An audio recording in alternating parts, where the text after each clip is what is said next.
memang kita buatkan maskot pasar. Jadi secara budaya itu pasar Kowen itu memang suka yang seperti itu Oh, gitu. maskot pasar ada ya. Maskot pasar ada namanya Heeh. Pak Karto ya. Oh, Enggak kan? Jakarta.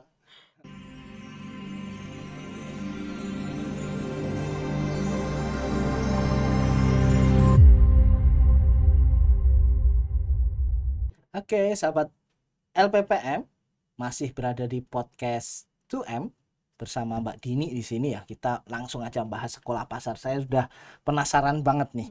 Nah, tadi kan dibahas kalau pasar itu levelnya macam-macam ya. Ada level inisiasi, kemudian level apa mandiri ya. Inisiasi Berkembang ya. maju, mandiri, terus Oke. high tech. Nah, ini pasar-pasar mana aja Mbak Dini yang saat ini sudah didampingi gitu Mbak Dini, dan itu masuk ke level mana gitu Mbak Dini? Iya, saat ini ada 3 pasar yang existing ya. Yang pertama itu pasar Nirmala, pasar desa Nirmala, itu kita dampingi dari Itu di inisiasi mana Mbak Dini? di Kasihan ya, Di Bantul di ya? Bantul. Oke, di Terus Desa Tirto Nirmolo ya. iya, terus ada pasar Kowen di Sidoarto, Itu itu masuknya Kabupaten Sleman. Sleman, oke. Terus di Sleman ada satu lagi pasar Balirante. Oke. Heeh. Itu di Turi ya? Di Turi. Oke. Seperti itu. Nah, itu level pasar apa itu? Itu kalau yang Balirante sama Nirmala waktu awal itu inisiasi, cuma sekarang kita sudah bergerak ke berkembang ya. Di Nirmala juga kita proyeksikan untuk bisa jadi pasar percontohan zero waste gitu ya. Oke. Jadi nanti supaya sirkular ekonominya lebih muncul di sana. Wah, itu menarik. Nah, ini kalau untuk yang tadi pasar-pasar inisiasi ya, tadi kan ada 3. Itu programnya ngapain aja Mbak Dini di sana? Program inisiasi itu dasar banget gitu. Jadi kayak misalnya nih bagaimana display barang dagangan Display, gitu ya. oke. Itu ternyata banyak yang nggak tahu gitu ya. Nata itu ternyata gitu. prakteknya nggak gampang juga ya. Nggak Terus cuma ditata rapi gitu cuma enggak ya? ditata rapi, tapi harus menarik, harus berkontur dan lain sebagainya lah. Pokoknya ada Oke. tekniknya memang Oke, ya. benar. Terus kita belajar juga tentang bagaimana pembukuan, bagaimana manajemen keuangannya gitu ya. Terus juga bagaimana pemasarannya dengan online gitu, pakai sosial media seperti itu. Itu ini inisiasi ya. Oke. Terus juga untuk pengelolanya juga ada beberapa program ya untuk pengelolanya. Karena kalau di level inisiasi itu pengelolanya memang dia belum tahu pasar gimana gitu. Masih oke. Jadi nggak hanya pedagang ya? Nggak ada pedagang. Jadi taunya itu kan pasar ya udah dibuka terus ada retribusi gitu aja. Awalnya kan. Awalnya gitu. Tapi kan mereka belum tahu nanti gimana gitu, konflik-konfliknya apa, kita harus gimana kan gitu. Jadi kayak tata kelolanya, manajemen keuangan untuk retribusinya itu. Kalau tadi 2 pasar itu pasar inisiasi atau ketiganya? Kalau Kowen itu sudah pasar mungkin antara maju jadi Kowen itu ada beberapa segmen gitu. Jadi dia mix ya antara inisiasi dengan maju seperti itu. Kalau maju itu kayak apa Mbak Dini ininya, programnya itu? Maju itu jadi memang secara pendanaan kuat gitu ya. Jadi mereka secara pendanaan dari pemerintah daerah kali ya. Dan memang pedagangnya cukup banyak di situ dan mobilitas ekonominya tinggi gitu. Artinya transaksinya memang tinggi gitu. Terus juga pedagangnya sudah lama berdagang, jadi mereka nggak terlalu butuh ilmu-ilmu dasar sebetulnya gitu. Tinggal kita poles aja.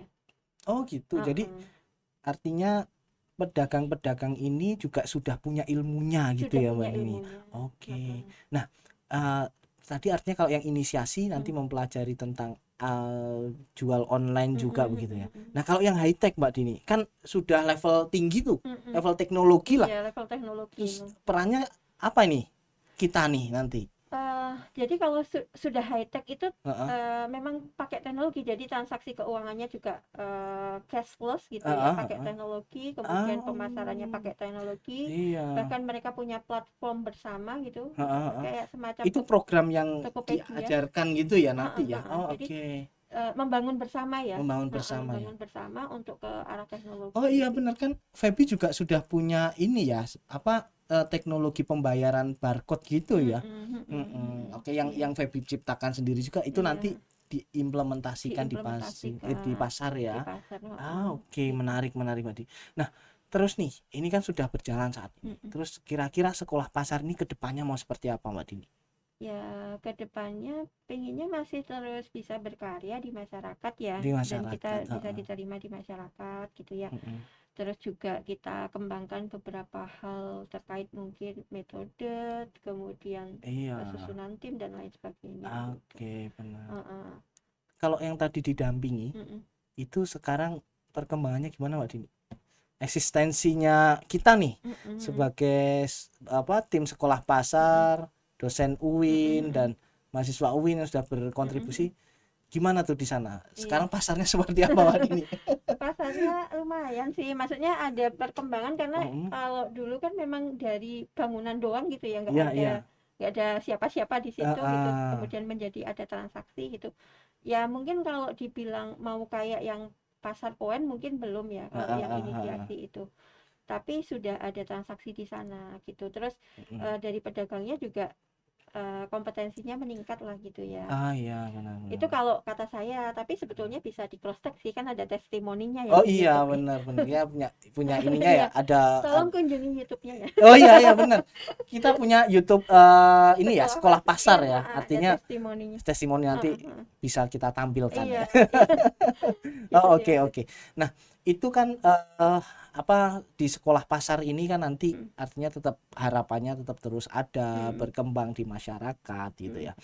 Nah, tadi ada pasar Tirtonirmolo, pasar Nirmala, ada pasar Koen dan Balerante. Ya.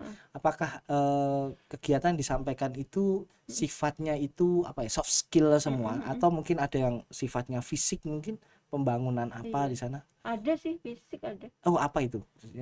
Jadi pembangunan fisik itu kalau di Nirmala memang sarana pasar kita lengkapi ya. Kayak misalnya ini signboard untuk biar orang tahu itu ada pasar. Iya, itu kan cara-cara kita ya. Terus kalau di pasar Koen itu memang kita buatkan maskot pasar. Jadi secara budaya itu pasar Koen itu memang suka yang seperti itu. Oh, gitu. Maskot pasar ada ya? Maskot pasar ada, namanya Pak Karto ya. Pak Karto.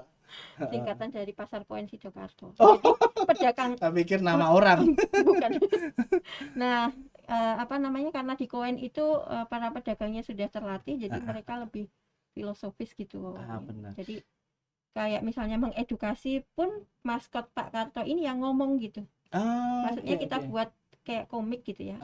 Komik. Jadi kayak majalah gitu, komik gitu. Jadi Pak Karto carios gitu. Mereka lebih masuk gitu ternyata daripada kita masuk dengan cara formal gitu. Oh iya. Jadi seperti itu infrastrukturnya. Terus juga untuk saat ini memang untuk pasar Seruwis kita install untuk permagotan lah ya. Oke. Jadi kandang magot dan lain sebagainya. Jadi banyak banget ya hasil dari ini ya, program-program sekolah pasar. Yang saya tahu juga banyak buku ya, artinya yang dihasilkan ya, yang masuk ke Haki gitu ya. Oke, sebenarnya ada konsep pasar ramah anak, apalagi itu buku pembukuan keuangan dan sebagainya ya. Cara cerdas berdagang, pilah sampah juga ada ya. Ini mendirikan bank sampah di pasar bagaimana? Iya benar, itu artinya kan bisa diadaptasi ke pasar-pasar yang lainnya begitu ya Mbak Dini. Gitu. Oke. Jadi kedepannya ini nanti Mbak Dini tetap pengen terus bersama tim terus mengembangkan ke pasar-pasar lain ya. Pasar-pasar lain.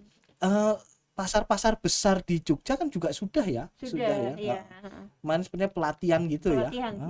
Oke. Untuk pasar besar di Jogja itu ada pasar Bantul ya, pasar Niten. Pasar Piungan. Imogiri. Pasar Imogiri ya. Benar. Pasar-pasar besar ya di Nah, kita sudah menarik perhatian pemerintah daerah ya. Semoga kontribusi kita bisa terus bermanfaat gitu ya Mbak Dini di sana. Oke, terima kasih sekali Mbak Dini, ini sangat menginspirasi.